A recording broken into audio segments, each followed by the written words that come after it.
L'éclipse solaire du 12 août approche, alors voici 4 informations que tu ignores peut-être sur la Lune. Numéro 1, la Lune s'éloigne de nous. Chaque année, la Lune s'éloigne de la Terre d'environ 3,8 cm.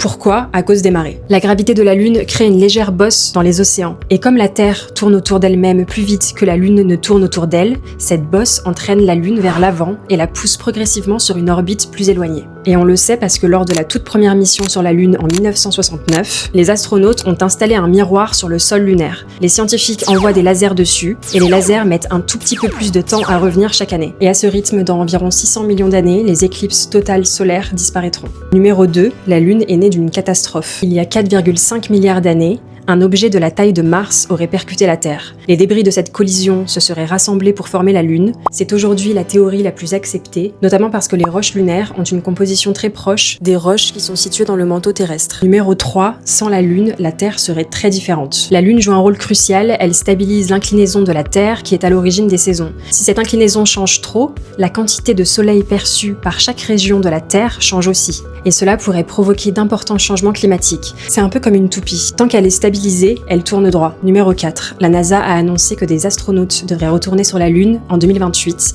avec le programme Artemis. Ils exploreront le pôle sud où se trouve de la glace. Cette glace pourrait être transformée en eau potable et en oxygène. L'objectif, c'est d'apprendre à vivre durablement sur la Lune, qui est située à seulement 3 jours de la Terre, avant d'envoyer un jour des humains vers Mars, situé à environ 6 à 9 mois de voyage. C'est fou, non ?